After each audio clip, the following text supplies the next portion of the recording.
aujourd'hui, j'ai décidé de commencer à faire des favoris du mois, simplement parce que ce sont des vidéos que j'aime regarder, puis je me suis dit que ce serait peut-être une bonne idée de me lancer là-dedans. Ça fait quelques temps déjà que je réfléchis à ça, puis que je pense un peu à mes catégories, parce que je suis pas une chaîne beauté en tant que telle, donc j'ai pas tant de choses beauté à vous présenter. Mais j'y ai pensé, puis je me suis arrêtée sur deux grandes catégories. Beauté et non beauté, là, vous allez trouver ça sûrement vraiment simple. Mais ce qui va surtout changer, c'est mes sous-catégories. Donc à l'intérieur de la catégorie beauté et non beauté, j'ai des sous-catégories qui vont probablement changer parce que je ne veux pas m'obliger à présenter par exemple un produit pour les lèvres par mois parce que je considère que je teste pas assez de nouveaux produits ou j'achète pas assez de nouveaux produits pour vous présenter à chaque mois par exemple un produit pour les lèvres. Donc je vais garder mes grandes catégories qui sont beauté et non beauté, puis à l'intérieur de ça, ça va sûrement changer selon ce que j'ai à vous présenter, puis selon ce que j'essaie durant le mois.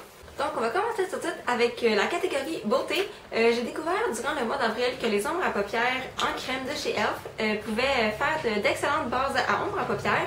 J'en ai vraiment plusieurs, ça fait vraiment super longtemps que je les ai. Là. Ça doit faire sérieusement 4 ans, puis sont encore super bonnes, super crémeuses, puis super pigmentées. Là. Donc je les utilise souvent, là, je les mets sur ma paupière, puis ensuite j'applique mon ombre à paupières en poudre, là, peu importe, par-dessus. Puis ça tient vraiment toute la journée. Là. Tandis que si je mets juste celle-là ici en crème, ils ont tendance à, quand j'ai chaud, là, ils ont tendance à vraiment s'insérer dans les craques là, de mes paupières. Puis ça part vraiment super rapidement. Puis j'aime vraiment pas ça. Donc je pense que c'est pour ça que j'avais arrêté de les utiliser. Par contre, ils sont vraiment super comme base. Si vous en avez à la maison, je vous incite vraiment à essayer ça comme base d'ombre à paupières. Ensuite, j'ai découvert un produit dans les produits de ma mère, là, ça fait vraiment bizarre, là, mais tout notre maquillage est vraiment ensemble, là, puis maman des fois elle s'achète des choses puis elle me le dit pas. Fait que j'ai découvert une belle couleur chez CoverGirl qui peut servir de highlight, puis je l'utilise depuis quelques semaines déjà sans lui dire. C'est c'est la couleur champagne je pense, en tout cas c'est vraiment mal indiqué en dessous, puis il y a un gros collant là. En tout cas je vais pouvoir vous le montrer, vous le voyez probablement en ce moment à l'écran là. Mais c'est une couleur, c'est ça, c'est vraiment un petit beige champagne, un peu brillant, mais pas trop là. Puis juste, je trouve super parfait là, pour ici, là, en haut des paupières, dans l'arc du sourcil. Finalement, côté beauté, je ne peux pas passer à côté de mon produit de chez Bath & Body Works parce que vous devez savoir que je change de produit à chaque mois selon les saisons, selon la température. Puis le mois d'avril, c'était le mois de Carried Away ou Coup de foudre, puis je sais que chaque fois que je vous présente un produit de chez Bath & Body Works, je vous dis que c'est mon préféré. Mais celui-là, c'est vraiment vrai, c'est vraiment mon préféré. Puis je pourrais le porter à longueur d'année, là, sérieusement. Là. Puis habituellement, là, j'ai hâte de changer de mois pour changer de fragrance, mais là, j'ai vraiment pas hâte, j'aimerais ça continuer à l'utiliser. Mais je sais qu'il y en a des super... des aussi bonnes qui s'en viennent pour le printemps et pour l'été. Donc voilà, c'était mes produits pour le mois d'avril.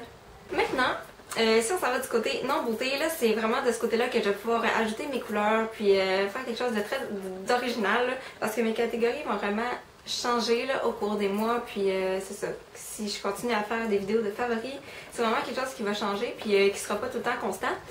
Mais pour le mois d'avril, j'ai vraiment la catégorie nourriture là, parce que tout le temps, moi là, quand je commence à manger quelque chose, on dirait que je m'arrête pas. Puis à un moment donné, je m'écœure, puis j'en mange plus jamais, ok? Ça fait ça pour tellement de choses là.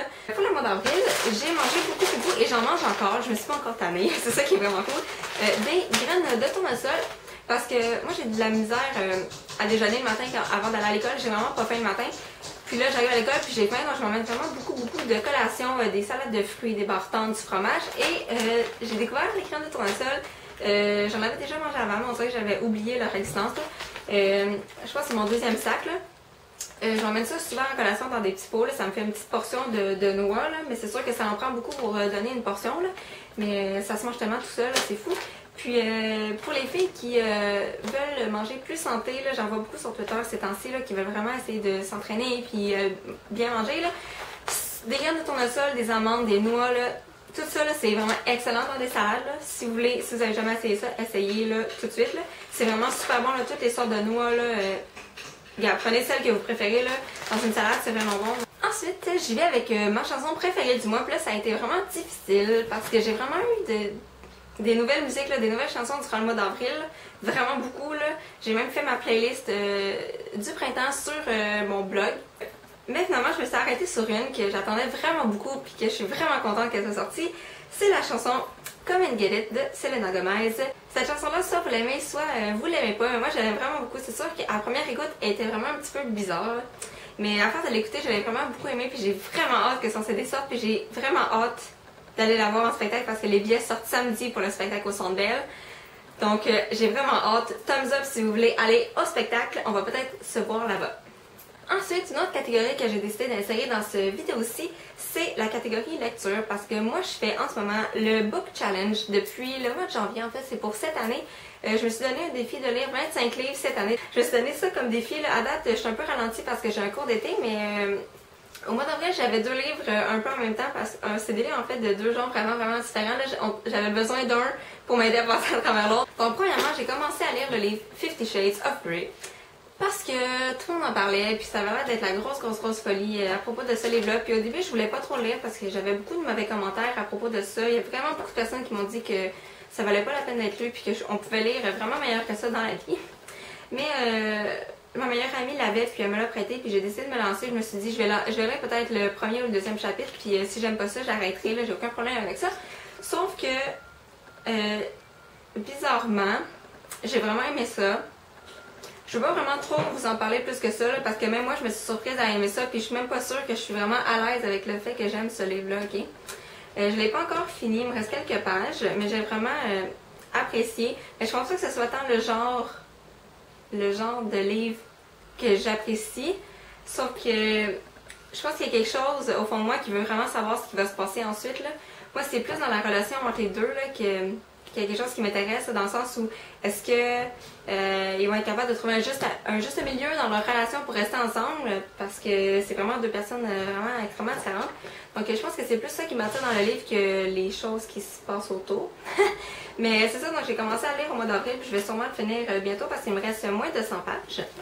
Et le deuxième livre que j'ai lu en même temps pour m'aider à passer à travers celui-là, parce que parfois c'était un petit peu lourd, puis des fois j'étais même pas capable de le lire en me couchant, j'avais de la difficulté, on dirait que je me sentais pas bien. Là. Sérieusement, c'est un livre qui me fait beaucoup de dilemmes. Là. Je sais pas trop comment je me sens par rapport à ces livres.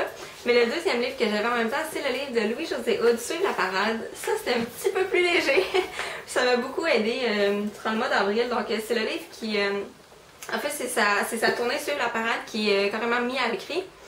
Donc, on peut lire cette tournée-là. Il y a aussi le show caché, si vous l'avez vu, il est aussi à l'écrit dans le livre. Puis, il y a beaucoup d'images de la tournée dans le livre, comme ça ici, avec des petits commentaires de Louis-José en bas. C'est toujours super drôle. Puis, on a aussi, entre les deux, si je ne me trompe pas, des citations ici de personnes que Louis-José Hood a rencontrées durant sa tournée, des citations qui sont souvent très drôles. Puis à la fin, on a des articles de journaux qui concernent la tournée. Donc je suis rendue là, je pense, à lire les articles de journaux. Non, je n'ai pas fini encore le show caché, puis après je m'en vais dans les journaux. Il existe aussi ce livre-là pour la première tournée là, de Louis-José, qui est un peu plus petit. Si ça vous intéresse, c'est vraiment le fun à lire, c'est léger, ça se lit vraiment bien, même si ça paraît très gros, ça se lit vraiment très bien, puis c'est très léger, puis c'est très drôle. Pour terminer, j'ai décidé d'insérer la catégorie journée préférée. C'est pas quelque chose que j'ai déjà vu dans les favoris du mois, mais on a tout le temps une journée où est-ce qu'on a fait une activité qu'on a beaucoup aimée ou une journée qui a été vraiment wow comparée aux autres. Donc j'ai décidé d'insérer cette catégorie-là, puis c'est une catégorie qui va probablement être permanente parce que à chaque mois, j'ai sûrement une journée que j'ai appréciée plus que les autres. Donc pour le mois d'avril, c'est la journée du 19 avril, c'était un vendredi. C'est la journée où j'ai terminé ma session, j'ai terminé ma 3e année du bac. Donc j'ai remis mes derniers travaux, j'ai fait ma dernière présentation orale, puis je suis sortie du l'UQAM là, avec un poids de moins sur mes épaules. Là j'étais vraiment en vacances. Puis dans l'après-midi, en fait, j'avais juste un cours le matin où est-ce que j'ai remis mes derniers travaux. Puis l'après-midi, j'ai remplacé dans ma classe de stage. Donc j'ai pu voir mes élèves, que j'aime beaucoup. Puis c'est vraiment quelque chose que à quoi je vais me consacrer jusqu'au mois de juin, la suppléance, parce que c'est vraiment mon travail à temps plein en ce moment. Là, je travaille plus chez SmartSet, je travaille juste comme suppléante. Donc j'ai vraiment une à deux journées de suppléance par semaine. C'est vraiment quelque chose qui est important pour moi. Donc c'est vraiment une journée qui représente la fin de mon printemps. Donc voilà pour le 19 avril qui est ma journée favorite du mois. Donc voilà pour mes premiers favoris du mois. Je vous invite à aimer la vidéo si vous avez aimé ça. Ça va me donner un indice pour me dire si je devrais en faire d'autres ou tout simplement arrêter. Donc likez la vidéo si vous avez aimé ça. Puis je vous invite à laisser vos favoris soit en vidéo commentaire, soit en commentaire en bas. Ça va me faire plaisir de partager des favoris, des produits, des livres, de la musique ensemble. C'est ça qu'on peut se faire découvrir des nouvelles choses. Puis c'est toujours super intéressant. Moi j'aime tellement ça les favoris du mois. On se voit dans une prochaine vidéo. Bye!